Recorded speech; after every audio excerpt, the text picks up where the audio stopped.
That dog needs help. Do you understand the order? Her lawyer put a hand on her arm. She understands, Your Honor. Good. This order is effective immediately and will remain in place for 1 year. You'll receive official documentation by mail. The gavel came down. It was over in less than 10 minutes. Outside the courthouse, Cal had Benny on the grass. Benny saw me and went crazy, tail wagging so hard his whole back end was moving. I hugged him and felt some of the tension leave my shoulders. How'd it go? Cal asked. We got it. She has to take down the video and stay away. That's good, right? Yeah, that's good. But it didn't feel good yet. It felt like a band-aid on something that needed stitches. I went home and checked Instagram. The video was still up. I screenshot it with a timestamp and sent it to Philip. He said to wait until the 24-hour deadline passed. Then we'd report her for contempt. That evening, I got a call from my landlord. I've reviewed your situation. I'm not going to evict you, but I need this to stop. The other tenants are complaining about people lurking around the building. Someone spray painted something on the side entrance yesterday. What did they spray paint? Animal abuser lives here, with an arrow pointing to the building. I felt sick. I'm sorry. I'm doing everything I can. I know it's not your fault. But if this continues, I may not have a choice. Building safety is my responsibility. After he hung up, I went downstairs to look at the graffiti. Bright red paint on the brick wall. The words were messy, but readable. I took photos and sent them to Philip and the police. Cal was outside having a cigarette. Yeah, that happened last night around 2 a.m. I heard the spray can, but by the time I got downstairs, they were gone. This is never going to end, I said. It will. These internet things always blow over. Something else will happen and everyone will forget about you. When? He didn't have an answer. That night, I lay in bed with Benny pressed against my side. I thought about how 2 weeks ago my biggest worry was whether I was going to get promoted at work. Now I was worried about keeping my job at all. Keeping my apartment. Keeping myself safe. All because I fed my dog regular dog food. The absurdity of it hit me and I started laughing. Then crying. Then both at the same time. Benny licked my face and did his job. His weight and warmth pulling me back from the edge of a panic attack. Friday morning the video was still up. Philip filed a motion for contempt. The hearing was scheduled for the following Thursday. My boss called again. Corporate made a decision. They're putting you on unpaid leave pending resolution of this situation. How long? Until the harassment stops and we're not getting negative attention anymore. That could be months. I know. I'm sorry. I fought for you, but they're worried about the business. I hung up and stared at my bank account. Rent was due in 2 weeks. I had savings, but not enough to cover months of no income. I called my mom. Come home, she said immediately. Stay with me until this is over. I can't leave. I have the court stuff in Benny. Bring Benny. I have a yard. He'll love it here. Mom, I can't just run away. You're not running away. You're regrouping. There's a difference. I thought about it. My mom lived 3 hours north in a small town. Nobody there knew about the video. I could breathe for a few days. Okay, I'll come up for the weekend. I packed a bag, loaded Benny into my car, and drove north. The further I got from the city, the lighter I felt. Like physical distance from the situation actually helped. My mom's house was exactly as I remembered. Small, cluttered, warm. She had tea ready when I arrived. We sat on her back porch while Benny explored the yard. Tell me everything, she said. So I did, start to finish. She listened without interrupting, her face getting more and more angry as I went on. This woman is insane, she said when I finished. And everyone who believed her is an idiot. Apparently there are a lot of idiots on the internet. What are you going to do? I don't know. Wait for the court stuff to play out. Hope people forget about me. And if they don't, then I guess I start over somewhere else. She didn't like that answer, but she didn't push. We spent the weekend watching old movies and taking Benny on long walks through her neighborhood. Nobody there knew who I was. Nobody cared. It was the first time in 2 weeks I felt normal. Sunday evening I drove back to the city. The break had been nice, but I couldn't hide forever. Monday morning I woke up to my phone exploding. Not with hate messages this time. With messages from friends and acquaintances saying they saw something. I opened Instagram. Jade had posted a new video. Not about me this time. About her. She was crying, makeup running down her face, talking about how she was being persecuted for trying to help an animal, how she was being legally attacked for standing up for what's right, how she needed support from the community. In the caption, she'd linked to a GoFundMe for her legal fees. In less than 12 hours, she'd raised $8,000. I called Philip. Can she do this? Technically, yes. It's scummy as hell, but not illegal. People are paying her for stealing my dog and ruining my life. I know. Document it. We can use it to show she's profiting from this harassment. When is this going to stop? Thursday's hearing. If the judge finds her in contempt for not removing the video, that'll help. If she keeps violating the restraining order, she'll get arrested. Eventually this will end. Eventually. What a useless word. Thursday came. Same courthouse, same judge. Jade showed up wearing the same borrowed-looking dress. Her lawyer argued that she needed more time to figure out how to delete the video. That Instagram's systems were complicated. That she tried but couldn't figure it out. The judge pulled up Instagram on the courtroom computer, pulled up Jade's profile, found the video in under 30 seconds. Clicked the 3 dots. Selected delete. The video disappeared. Seems simple to me, the judge said. But I see the video is gone now. Miss Hathaway, you're in violation of the restraining order. I'm fining you $500 and giving you a formal warning. Next violation and you will be arrested. Am I clear? Yes, Your Honor. And this GoFundMe for legal fees related to this case. That's staying up? Jade's lawyer looked uncomfortable. Yes, Your Honor. That's separate from... It's directly related to this case. And it's profiting from the harassment of Miss Reeves. Miss Hathaway, I strongly suggest you close that fundraiser. But I need help paying for. Not my problem. You created this situation. Close the fundraiser or I'll consider it a violation of the spirit of the restraining order. The gavel came down again. Outside the courthouse, Philip looked pleased. That went well. She's on thin ice now. She still raised $8,000. Yeah, but if she keeps it after the judge told her to close the fundraiser, we can use that. Shows willful defiance. I went home and checked her Instagram. The GoFundMe link was gone, but the fundraiser itself was still active. People were still donating. In the comments section, people were calling her brave, a hero, someone willing to stand up to corrupt systems. I was the corrupt system, apparently. That night I got an email from corporate at my job. They were sorry, but they had to let me go. The harassment had cost them too much business. Patients were leaving. Online reviews had tanked. They couldn't keep me on staff. I was unemployed. I sat on my bathroom floor and cried. Benny pushed his way in and laid across my lap. His weight helped, but not enough this time. I felt like I was drowning. The next week, I applied for unemployment benefits. Started applying to jobs. Avoided social media completely. Tried to rebuild some kind of normal routine. Jade posted another video.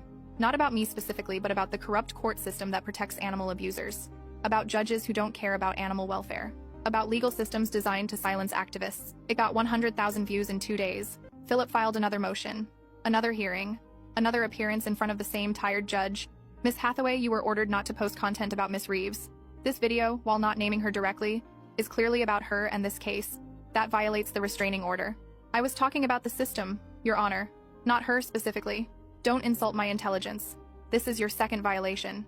I'm ordering you to attend mandatory counseling and increasing the fine to $1,000. Third violation and you will spend 48 hours in jail. Do you understand? Yes, Your Honor. But her eyes said she didn't care. She'd become a martyr in her own mind. Every consequence was just more evidence of persecution. 2 weeks passed. Quiet weeks. No videos. No boxes of dog food. No people showing up at my apartment. The graffiti got painted over. The building group chat stopped arguing about me. I started to think maybe it was actually over. Then I got a job interview. Small clinic across town. They'd seen my resume and wanted to meet me. I prepared for 3 days. Practiced answers to common questions. Picked out a professional outfit. Felt hopeful for the first time in over a month. The interview went well. Really well. The office manager seemed impressed with my experience. Said she'd call me by end of week with a decision. She called 2 days later. I'm sorry, but we've decided to go with another candidate. Can I ask why? Long pause. We did an online search of your name. We saw the video and the articles. We can't have that kind of controversy associated with our clinic. That situation was resolved. There's a restraining order. The video was removed. I'm sure that's true. But it's still the first thing that comes up when we search your name. I'm sorry. She hung up. I searched my own name. She was right. The first page of results was articles about the incident. Local news sites had covered it. Bloggers had written about it. Even though the video was gone, the damage remained. I was unhireable. I called Philip. What can I do about this? We can pursue the defamation suit more aggressively. Try to get a judgment that we can use to force removal of articles and content. But that's expensive and takes time. How much time? 6 months to a year minimum. I couldn't wait that long. I started applying to jobs under my middle name. Jobs outside my field where they were less likely to search too thoroughly. Retail, food service, anything that would pay rent. I got a job at a grocery store stocking shelves overnight. The manager didn't ask many questions. The pay was minimum wage and the hours were terrible, but it was something. Kelsey found me crying on the couch one night after my 3rd shift. This isn't sustainable, she said. I don't have a choice. Yes, you do. File the defamation lawsuit. Make her pay for this. That takes money I don't have. Your aunt offered to help. I can't keep taking money from my family. Pride isn't going to pay your rent. She was right. I called my aunt. She immediately said yes. Sent me a check that covered Philip's fees for the next phase. Philip filed the civil suit. Defamation. Intentional infliction of emotional distress. Conversion for the dog theft. We were asking for damages, legal fees, and a court order forcing Jade to post a public retraction. The process was slow. Discovery. Depositions. Motions. Jade's lawyer tried to get the case dismissed. Failed. Tried to delay. The judge wasn't having it. 6 months into the case, we finally got a trial date. It would be another 4 months out. In the meantime, I worked overnight shifts at the grocery store, came home exhausted, and tried to remember what my life was like before all this. During discovery, we We got access to Jade's social media accounts and messages. Philip called me after reviewing them. "You need to see this." He sent me a PDF. Screenshots of messages between Jade and a group of her vegan activist friends. They'd been planning the video for weeks before she posted it, discussing strategy, how to frame it for maximum impact. They'd known it wasn't actually abuse. They'd known I had vet documentation. They'd done it anyway as an example. To scare other pet owners into switching to vegan diets, there were messages about me specifically, about how I was a good target because I had a therapy dog, which made the story more dramatic, about how single women are easier to bully than families, about how they could use me to spread their message. It was premeditated, calculated, malicious. I felt physically sick reading it. This wasn't a misguided friend who went too far. This was someone who deliberately destroyed my life as a publicity stunt. Philip added the messages to our evidence file. "This is huge. Shows clear malicious intent. No way she wins this case now. But winning would take months more. And in the meantime, I was still stocking shelves at 2 a.m. and living off savings." The trial finally happened 14 months after Jade first took Benny. 14 months of my life consumed by this. The courtroom was different this time. Bigger, more formal. There was a jury. 12 people who would decide if Jade had destroyed my life, or if I was overreacting. Philip laid out our case methodically. The theft, the harassment, the video, the job loss, the inability to find work, the emotional distress, the messages showing premeditation. He brought in my former boss who testified about the business impact. My therapist, who I'd started seeing 6 months earlier, who testified about my anxiety and panic attacks getting worse. The animal control inspector who testified that Benny was clearly well cared for. Jade's lawyer tried to paint her as a passionate activist who made some mistakes but meant well. Tried to argue that I'd suffered no real damages because I got another job. Tried to minimize the harassment as just people expressing opinions online. The jury didn't buy it. I could see it in their faces. Especially when Philip showed the messages where Jade and her friends discussed using me as an example. After 3 days of testimony, the jury deliberated for 5 hours. They came back with a verdict in my favor. Awarded me $85,000 in damages. Ordered Jade to post a public retraction stating that I never abused my dog and that her accusations were false. Ordered her to pay my legal fees. $85,000. More than I'd lost in wages but less than Philip had asked for. He said it was a good result. That juries rarely award huge amounts in cases like this. Jade's face when they read the verdict was blank. No emotion. Her lawyer patted her shoulder but she didn't react. Outside the courthouse, Philip shook my hand. "It's over. You won. Doesn't feel like winning. Give it time. Once she posts the retraction and you start getting the money, it'll feel different. Maybe. But right now, I just felt exhausted." Jade never posted the retraction. Her lawyer filed an appeal. The appeal was denied, but it took another 6 months. By then, I'd been working at the grocery store for almost 2 years. I'd missed out on 2 years of career advancement. 2 years of normal life. When the appeal was denied and she was ordered again to post the retraction, she finally complied. Posted a short statement on Instagram saying that her accusations about me were false and that my dog was never abused. Deleted it after 48 hours. By then, most of her followers had moved on anyway. The post got maybe 1,000 views. The $85,000 came in pieces. Her insurance covered part of it. She paid the rest in monthly installments that took over a year. I used it to pay back my aunt, pay off the credit card debt I'd accumulated, and start rebuilding my savings. I never went back to physical therapy reception work. The Google results never fully went away. Even with the retraction, the old articles remained. Some employers didn't care, but most did. My name was poison in my field. I ended up taking business classes online and starting a dog walking business. Worked for myself. Built my reputation through word of mouth and actual references instead of Google searches. It paid okay. Better than the grocery store at least. Benny's getting older now. He's 8. Still does his job when I need him, but he's slower. Sleeps more. I know I don't have forever with him, and that kills me. He saved my life and then became the excuse for someone to try to ruin it. Jade moved to a different state. Last I heard, she was still doing activism work. Still posting about animal rights. Probably still believing she did nothing wrong. Cal moved out of the building 2 years ago. Got married and bought a house in the suburbs. We still text sometimes. He always asks about Benny. Kelsey and I are still roommates. She's been my rock through all of this. Helped me move forward when I wanted to give up. My mom keeps asking when I'm going to start dating again. I don't have a good answer. Hard to trust people after someone you thought was a friend destroyed your life. Hard to explain my Google results to potential partners. Oh yeah, if you search my name, there are articles about me being an animal abuser. That was all fake. Long story. Some things changed after the case settled. I'm more careful about who I let into my life. I don't use social media anymore except for the business Instagram, and that's just photos of dogs I walk. No personal information, no face pics, nothing anyone can weaponize. I think a lot about how fast it happened. How one video from one person spiraled into job loss, harassment, legal bills, and 2 years of hell. How the internet can destroy someone in days based on nothing but accusations. I think about the people who showed up at my apartment, who spray painted my building, who sent death threats, who tried to get me fired, all because they saw a video and assumed it was true. Never questioned it, never verified, just grabbed their pitchforks and joined the mob. That's what scared me most. Not Jade specifically, but how easy it was for her to weaponize strangers against me. How quickly people will believe the worst about someone they don't know. I see Jade's video sometimes in my head. My face in the thumbnail. My name. My address. The comments calling for violence. It still makes my chest tight. Benny usually notices and does his thing. Lays on me until I breathe normal again. He's a good dog. The best dog. And he eats regular fucking dog food because that's what dogs eat. Because I'm not insane. Last month I got an email from a journalist writing an article about online harassment. She'd found my case and wanted to interview me. I said no. I've had enough of my story being public. Let it stay buried in old court documents and deleted videos. But sometimes I wonder about other people this has happened to. Other people whose lives got destroyed by false accusations going viral.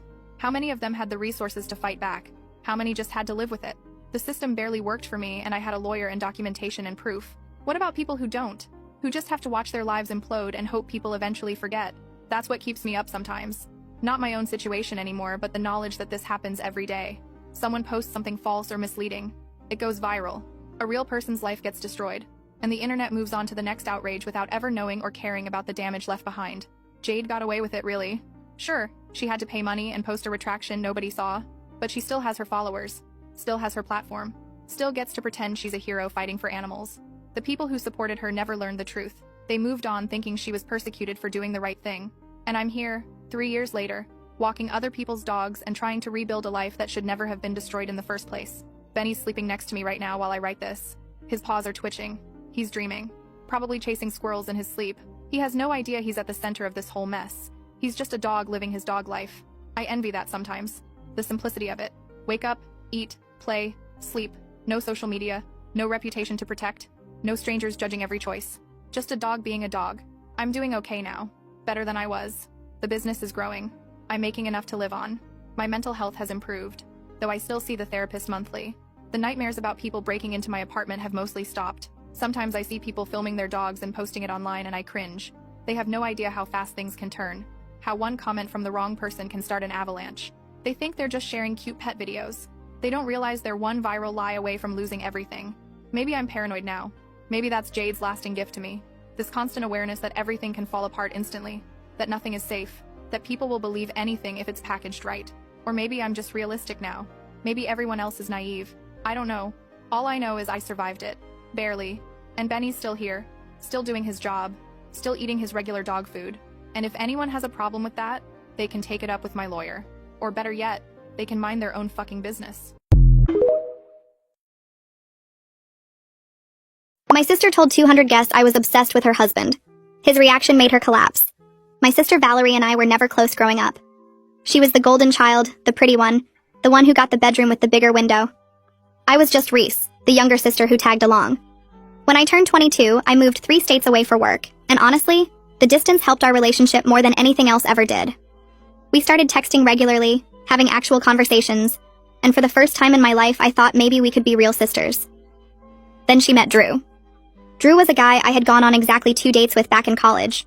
2 awkward coffee dates where we realized we had zero chemistry and mutually ghosted each other. When Valerie told me she was dating someone named Drew and showed me his picture, I laughed and told her about our failed attempt at romance years ago. She got quiet on the phone. I assured her it meant nothing, that I barely remembered the guy, and she seemed to accept it. They got engaged 8 months later, and Valerie asked me to be her maid of honor. I was genuinely touched. I took time off work, flew home for every event, spent way too much money on her bachelorette party, and I did it all happily because I thought we had finally become the sisters I always wanted us to be. A month before the wedding, Valerie called me crying. She said one of her bridesmaids had dropped out due to a family emergency, and now the numbers were uneven. She asked if my best friend Cora could fill in last minute. Cora agreed because she's amazing, and Valerie seemed so grateful. She told me she was doing a champagne and gold color scheme, and sent Cora a link to the exact dress she wanted her to wear. Cora ordered it immediately. The week of the wedding, I flew home and stayed at our parents' house. Valerie was stressed and snippy, but I chalked it up to wedding nerves. The morning of the ceremony, all the bridesmaids met at the venue to get ready together. I walked in with Cora and immediately noticed something was wrong.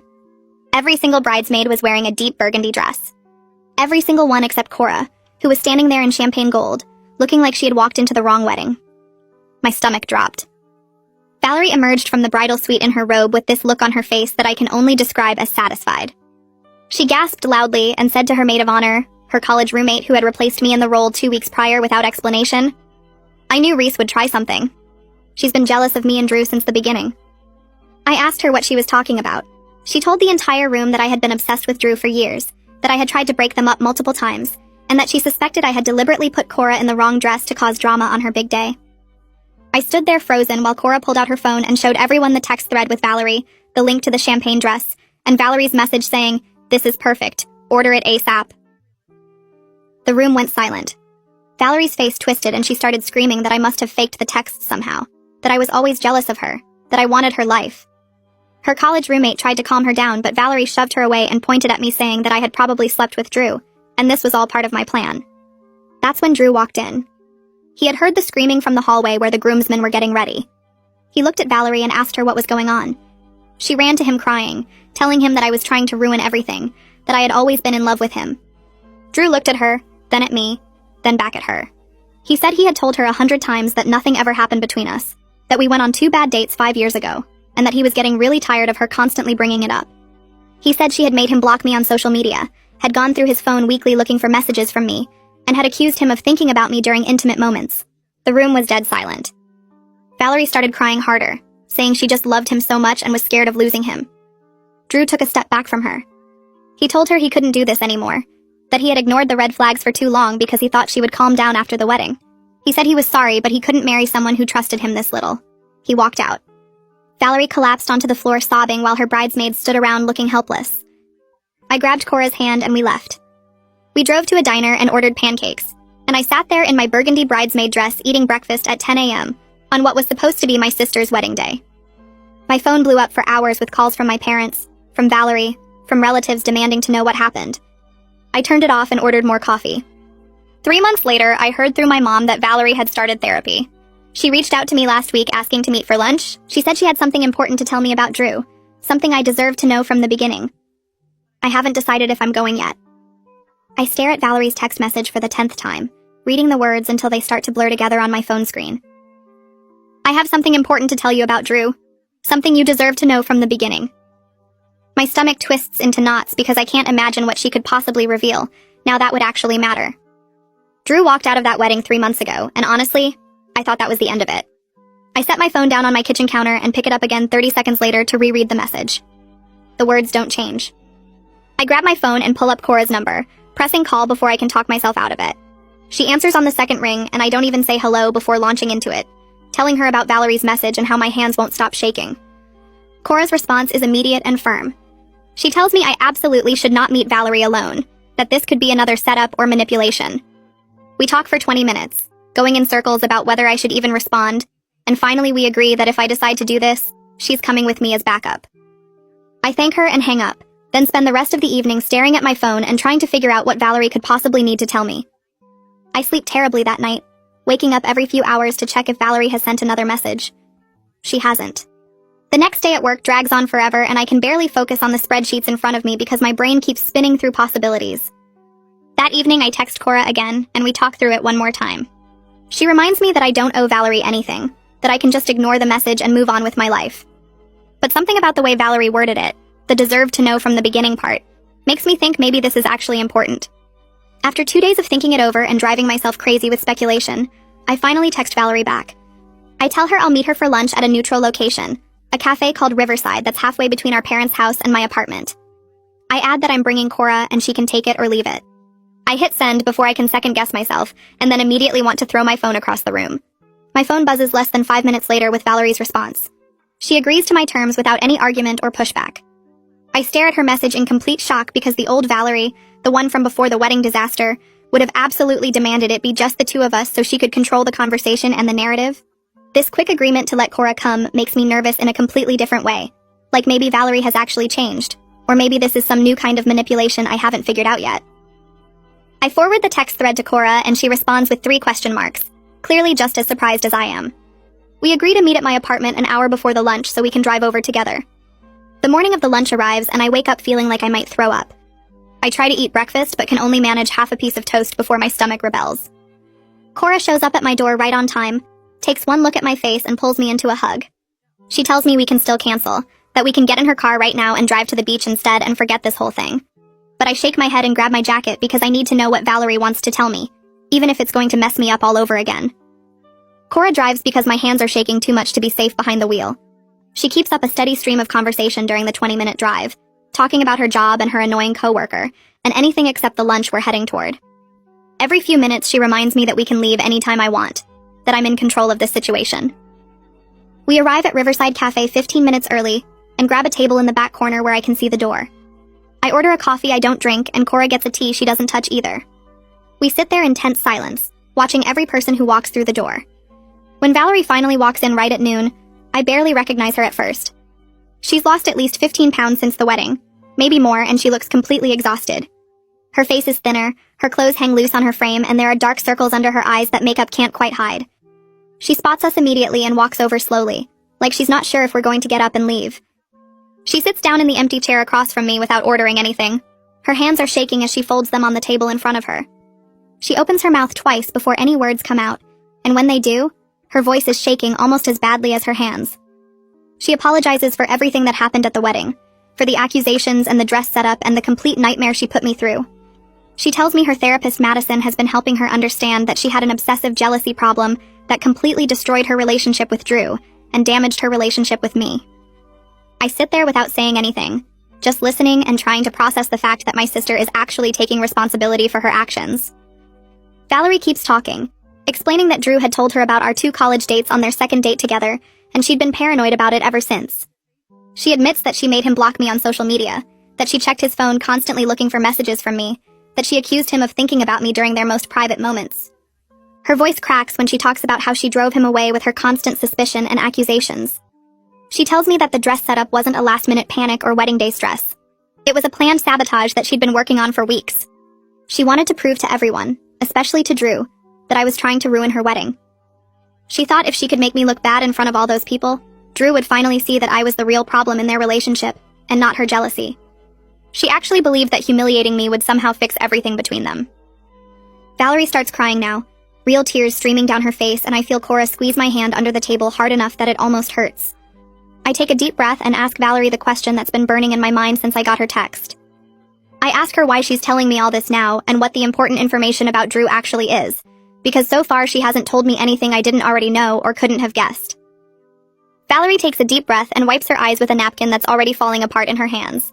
She tells me that Drew had actually tried multiple times to invite me to hang out with them as a couple. He wanted to prove there was nothing between us, wanted to show her that we could all be normal together. But every single time he suggested it, she refused and accused him of wanting to cheat. She says she would scream at him for hours after he brought it up, telling him he was trying to humiliate her by forcing her to watch him flirt with me.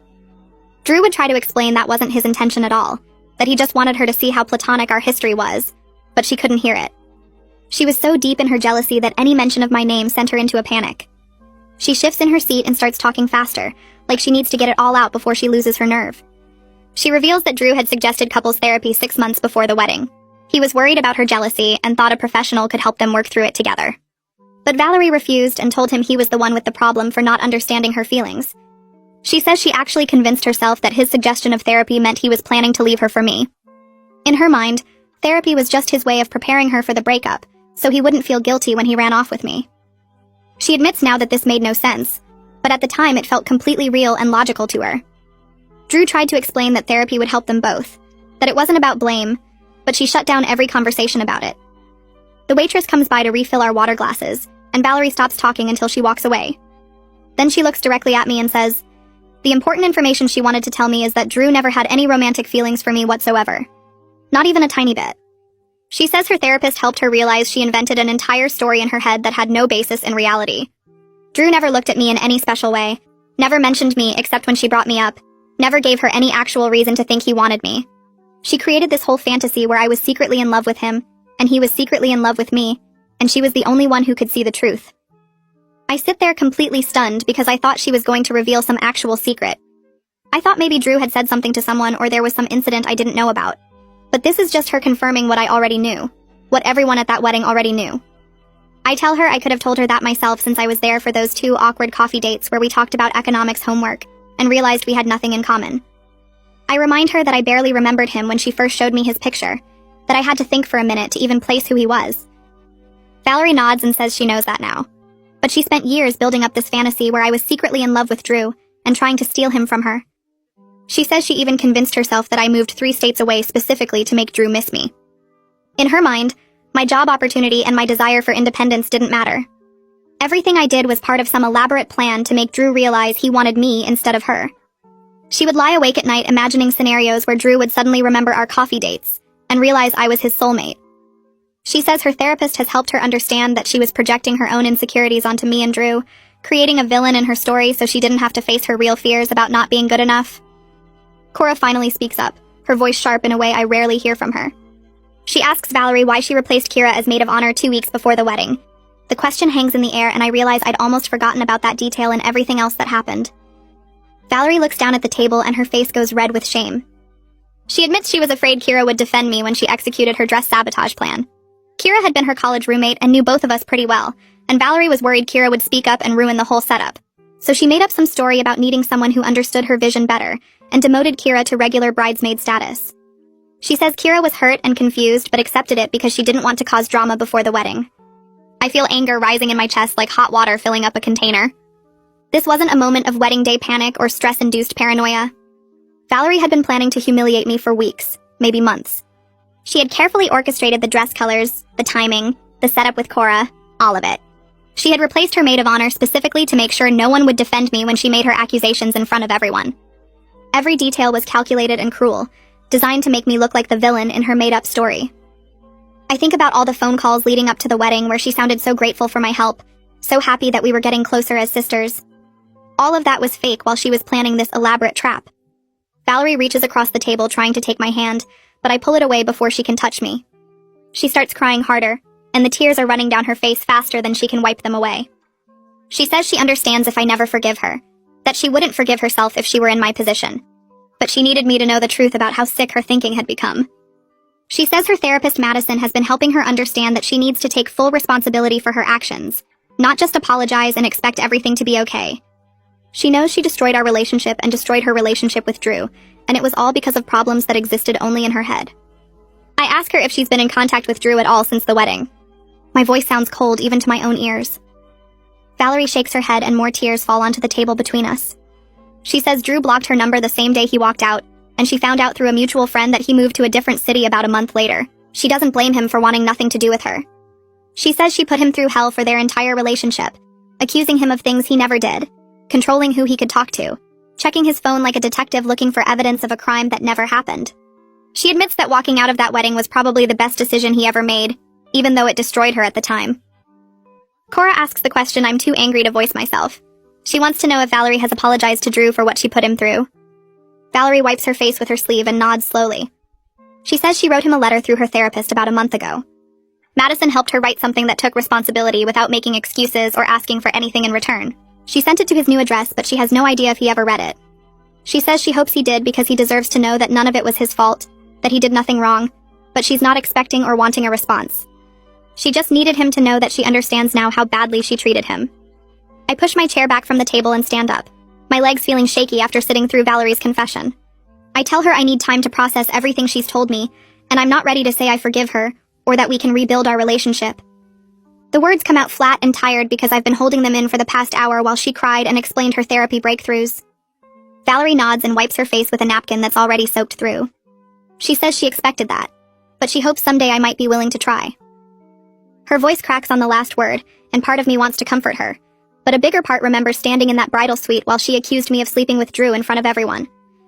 Cora stands up next to me and puts her hand on my shoulder, a silent reminder that we're leaving now.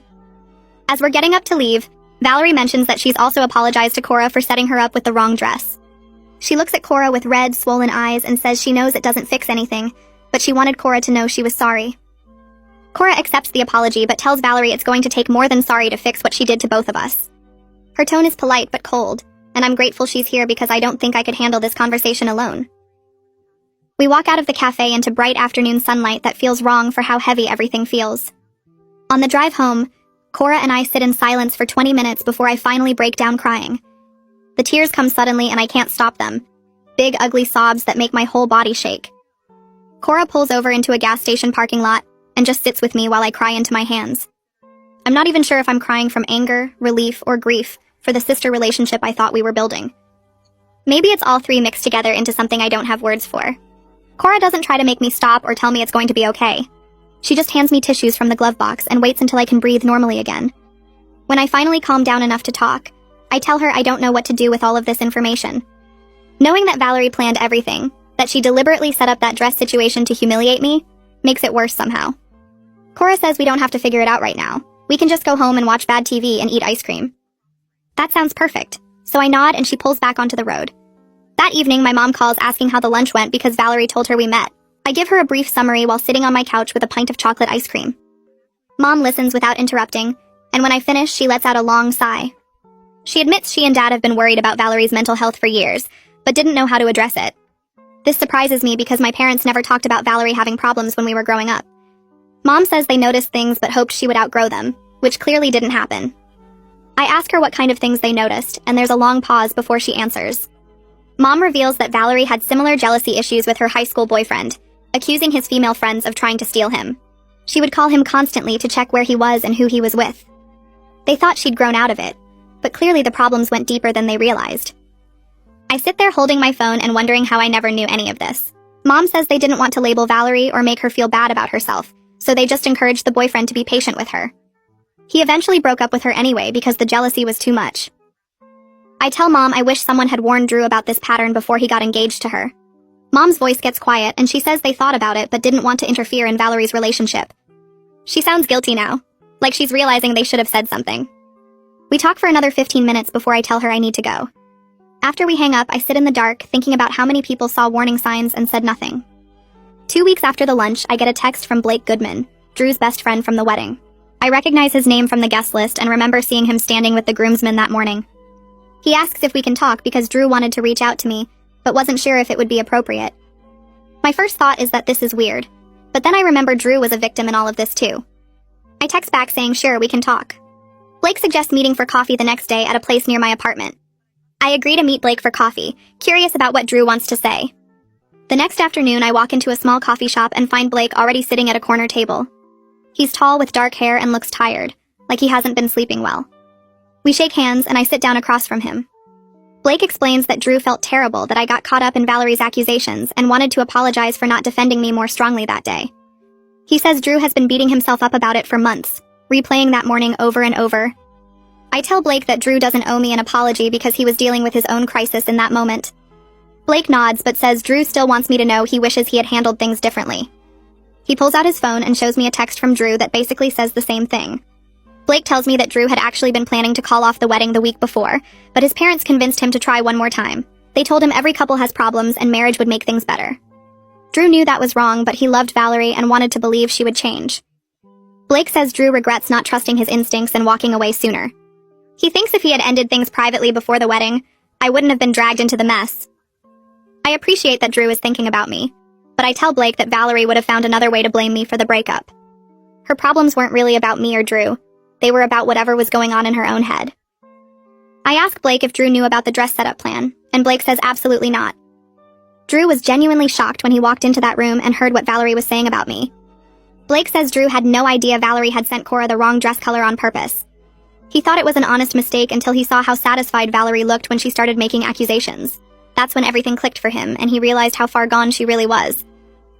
Blake leans back in his chair and says, Drew spent the whole morning getting ready thinking about how to bring up his concerns about the relationship one more time. He never imagined he'd walk in on a planned attack. I believe Blake because Drew's face that morning showed real confusion and horror. Blake gives me Drew's new number and says Drew would like to apologize directly if I'm open to it.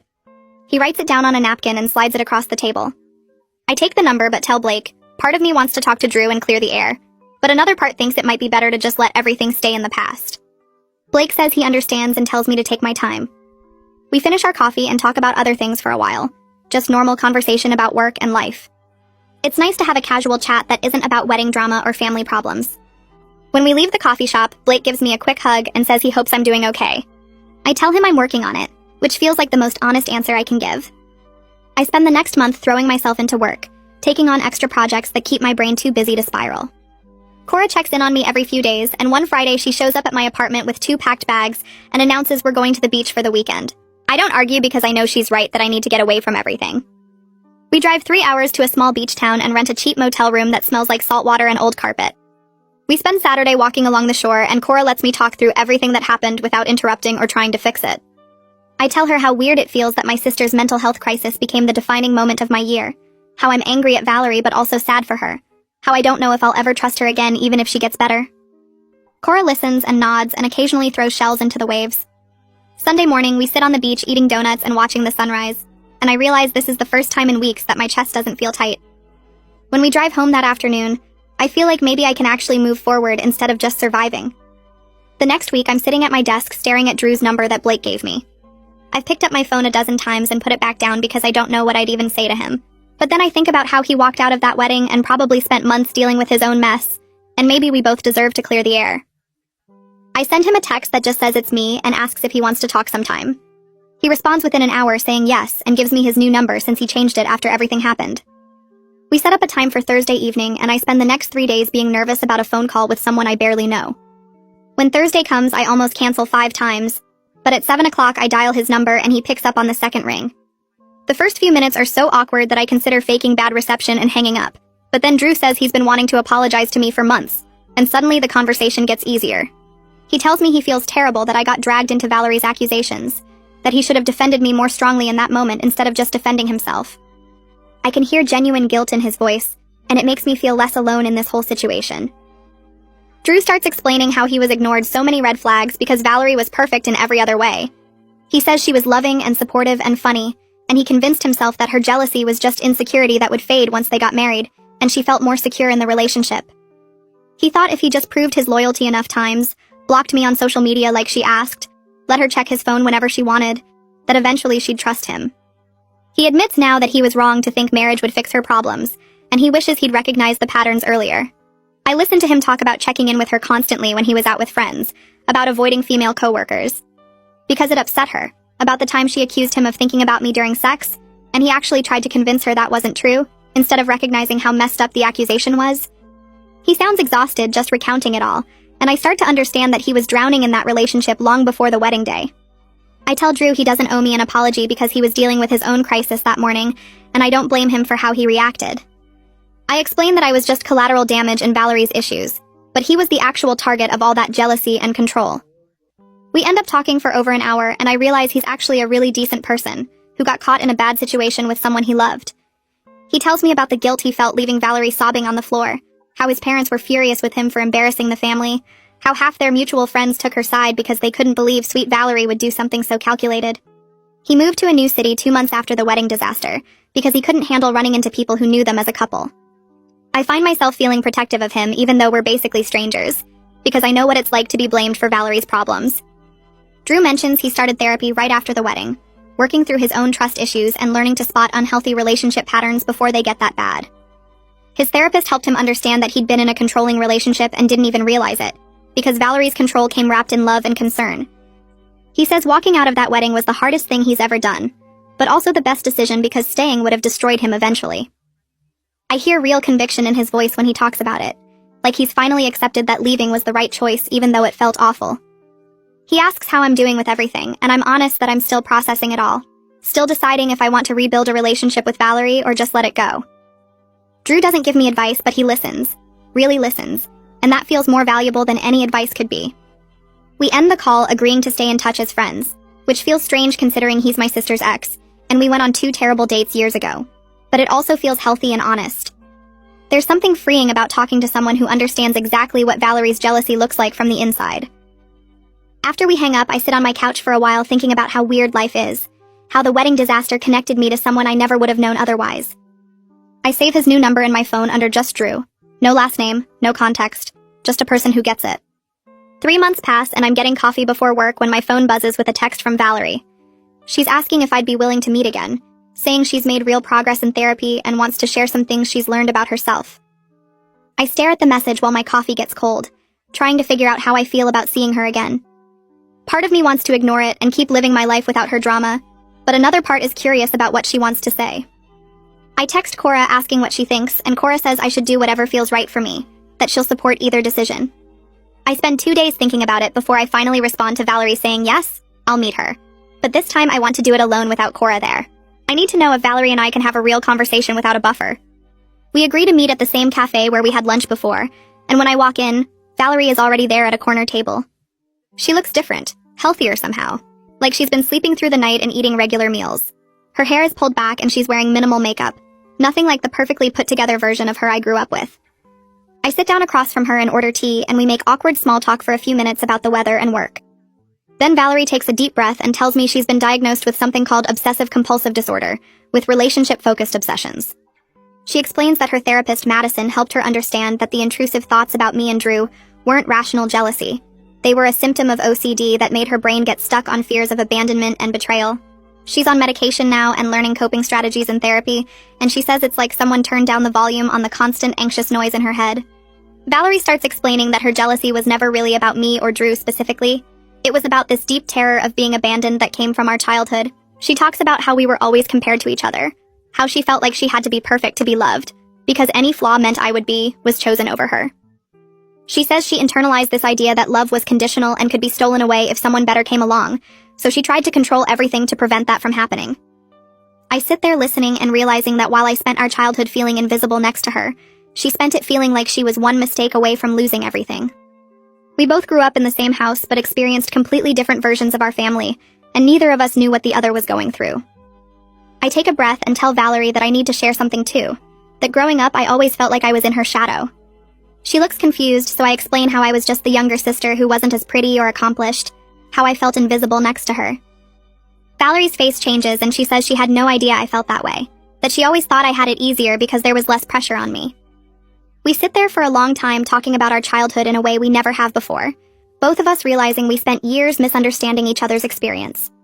She tells me about feeling like she had to be perfect, or she'd lose our parents' love, and I tell her about feeling like nothing I did mattered because she'd already done it better. It's the first truly honest conversation we've ever had about being sisters. When we're getting ready to leave the cafe, Valerie asks if there's anything she can do to make up for everything beyond just saying sorry. I think about it for a minute and tell her the most important thing is that she keeps going to therapy and working on her mental health, not just for me, but for herself. She nods and says, Madison has been helping her understand that her problems go deeper than just the wedding situation. We walk out to the parking lot together and stand by our cars for a few minutes, just talking about normal things like work and the weather. Before we drive away, Valerie suggests that maybe we could try rebuilding our relationship slowly, like meeting for coffee once a month where we can practice talking to each other honestly. I agree and tell her there's no pressure to become best friends overnight. We're just committing to try. She looks relieved and gives me a quick hug before getting in her car. I drive home feeling lighter than I have in months, like maybe there's a chance for us after all. A few days later, I'm at my parents' house for Sunday dinner when my Uncle Otto pulls me aside in the kitchen. He tells me he's proud of me for being willing to give Valerie another chance while still keeping healthy boundaries. Otto has always been the wise one in our family, the person everyone goes to for advice about relationships and life problems. He says what I'm doing is what real forgiveness looks like, that it's not about pretending nothing happened, but about choosing to move forward anyway. I tell him I'm scared Valerie might fall back into old patterns, and he reminds me that's why the boundaries matter, that I can support her growth without letting her hurt me again. We rejoin everyone in the dining room, and I notice my parents watching Valerie and me interact with this hopeful look on their faces, like they're afraid to believe things might actually get better between us. 6 months pass, and I get invited to a small family dinner at my parents' house. When I arrive, Valerie is already there helping Mom set the table. We say hi to each other and fall into easy conversation about a TV show we both watch. It's not perfect, and there are still some awkward moments, but it feels genuine in a way our relationship never did before. We all sit down to eat, and Dad asks Valerie about her new job, and she talks about it without the fake enthusiasm she used to have when trying to prove everything was perfect. Later, when we're clearing dishes, Mom pulls me into the hallway and says she's so relieved to see Valerie and me talking and laughing together. I can tell she was worried we'd never speak again after the wedding disaster. Throughout the evening, I catch myself actually enjoying Valerie's company. Not forcing it or pretending, but genuinely finding her funny and interesting. When I'm leaving, Valerie walks me to my car and tells me she started volunteering with a mental health advocacy group. She explains that she's been sharing her story at their meetings to help other people recognize obsessive relationship patterns before they destroy their lives. I'm surprised and impressed that she's turned her worst moment into something meaningful, that she's using what happened to help others. She says Madison encouraged her to find a way to give back, and this felt right. I tell her I think that's really brave, and she smiles in a way that looks different from her old smile, more real somehow. A week later, I'm at work when my phone buzzes with a text from Drew. I haven't heard from him in months, so I'm curious what he wants. The message says he started dating someone new and it's going really well, that he wanted to thank me for being a supportive friend during his healing process. I text back saying I'm genuinely happy for him and asking how he's been. He calls me during my lunch break and we talk for 20 minutes about his life and his new girlfriend. He sounds lighter, like he's finally moved past everything that happened with Valerie. I tell him about Valerie's progress in therapy and the volunteer work she's doing, and he says he's glad she's getting help, but he's not ready to have any contact with her yet. I understand completely and tell him he doesn't owe her anything. Before we hang up, he says he hopes Valerie and I can build something healthy together, that sisters are important. After the call, I sit in my car thinking about how strange it is that Drew and I are friends now when we barely knew each other before all this happened. The wedding disaster connected us in this weird way, both of us victims of Valerie's obsession. That evening, I'm making dinner in my apartment when I start thinking about everything that's happened over the past year. The wedding disaster was one of the most painful experiences of my life, watching my sister accuse me in front of all those people, and then seeing her relationship fall apart. But it also taught me important lessons about boundaries and forgiveness, and the difference between enabling someone and supporting their growth. I learned that you can't fix someone else's mental health problems by ignoring them or making excuses for their behavior. I learned that real love means being honest even when it's hard, and that sometimes the kindest thing you can do is let someone face the consequences of their actions. Valerie and I will never have a perfect sister relationship like the ones you see in movies, but we're building something real and honest. We're learning to talk to each other without the layers of resentment and competition that defined our childhood. It's slow and sometimes awkward, but it feels worth it. A year after the wedding that never happened, Valerie texts asking if I want to take a weekend trip together. Just the two of us, no parents or other family members, a chance to spend real time together. I'm nervous about it, but I agree, figuring if things get weird, I can always drive home early. We book a spa weekend at a resort 2 hours away and drive up on a Friday afternoon. The first few hours are a little stiff as we settle into the hotel room and figure out how to be around each other for an extended period. But by dinner that night, we're talking easily, sharing stories about work and friends and the random things happening in our lives. On Saturday, we get massages and sit in the hot tub, and Valerie opens up about her therapy sessions in a way she hasn't before. She talks about the work she's doing to understand her fear of abandonment and how it shaped her behavior in relationships. I share my own struggles with feeling invisible, and how moving away helped me build my own identity, separate from being Valerie's little sister. We spend hours by the pool talking about our hopes for the future and our commitment to breaking the unhealthy family patterns we grew up with. Valerie admits she's scared about dating again because she doesn't trust herself to recognize when she's falling into obsessive patterns. I tell her that's what therapy is for, to help her develop those skills. On Sunday morning before we check out, we sit on the balcony drinking coffee and watching the sunrise. Valerie thanks me for giving her another chance, and I tell her I'm glad I did, that I can see how hard she's working to change. As I drive home Sunday afternoon, my car full of spa products and my body relaxed from the weekend, I feel genuinely optimistic about our future as sisters. We've both grown so much over the past year, doing the hard work of understanding ourselves and each other. The wedding day was traumatic, and I wouldn't wish that experience on anyone, but it forced us both to confront truths we'd been avoiding our whole lives. Valerie had to face her mental health issues and get real help instead of pretending everything was fine. I had to learn how to set boundaries and stop making myself small to avoid conflict. Sometimes the worst moments in life lead to the most important growth, and I'm grateful we both had the courage to do the hard work of healing. Our relationship will always have scars from what happened, but those scars are part of our story now. They remind us how far we've come and how much we've learned. I turn up the music and roll down the windows, feeling the warm air rush through the car, and I smile thinking about next month's coffee date with Valerie. Ever since I was a little girl, my mother taught me one golden rule: date bad boys for the thrill, but marry a boring man for stability. I lived by that belief. And in New York City, I found the ultimate bad boy. His name was Landon Pierce. He was a notorious heartbreaker, the kind of man who could look at a woman and say, "Out of all of them, you're the one I care about most," and somehow make her believe it. And me, I wasn't innocent either. I was the queen of mixed signals, a master of emotional chess wrapped in silk dresses and soft smiles. My favorite line was simple: "I can't sleep, because I'm not sleeping next to you." People said we were the perfect toxic couple. They weren't wrong. We weren't built on trust.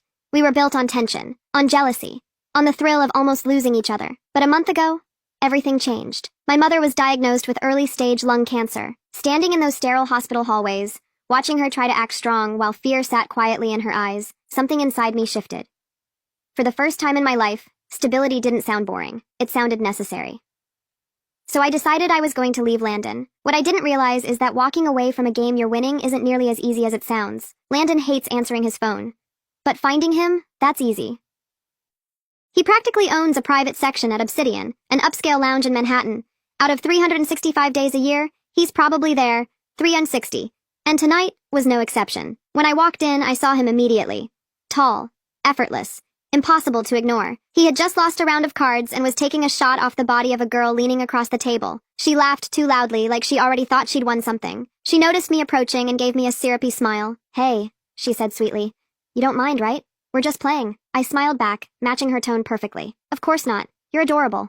Honestly, why don't you just move into our penthouse? We have plenty of space. Her smile twitched. She rolled her eyes and turned back to the table. I shifted my gaze to Landon, and right on cue, my eyes filled with tears. Clean.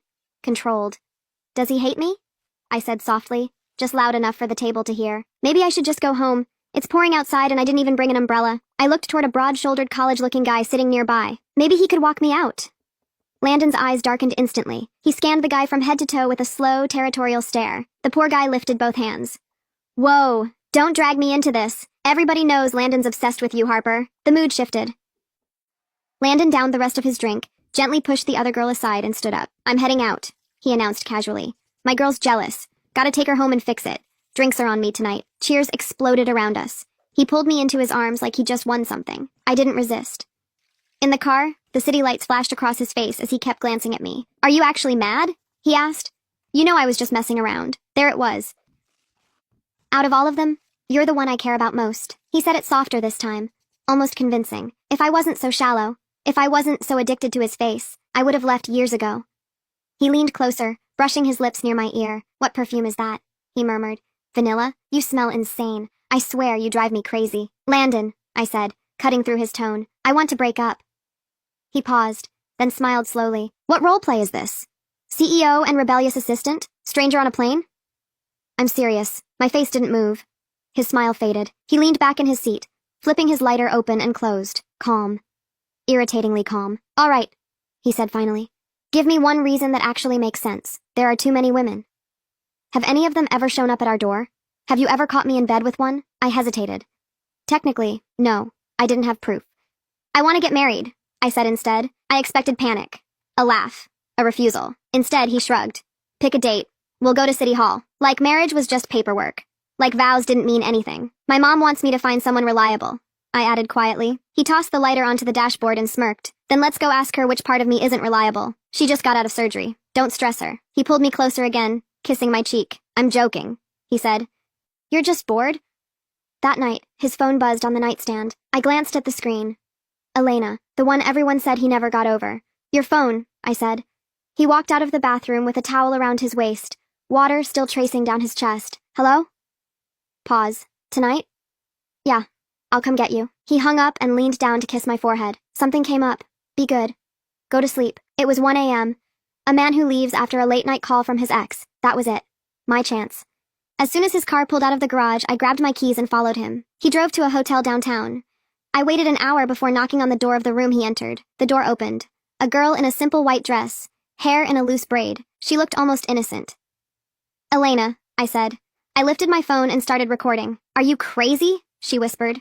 Landon stepped out of the bathroom, fully dressed, not a wrinkle in his shirt. That didn't make sense. Delete that, he snapped. Now. He reached for my phone. I pressed it against my chest. You said I needed proof to leave you. This isn't proof of anything. It's the middle of the night.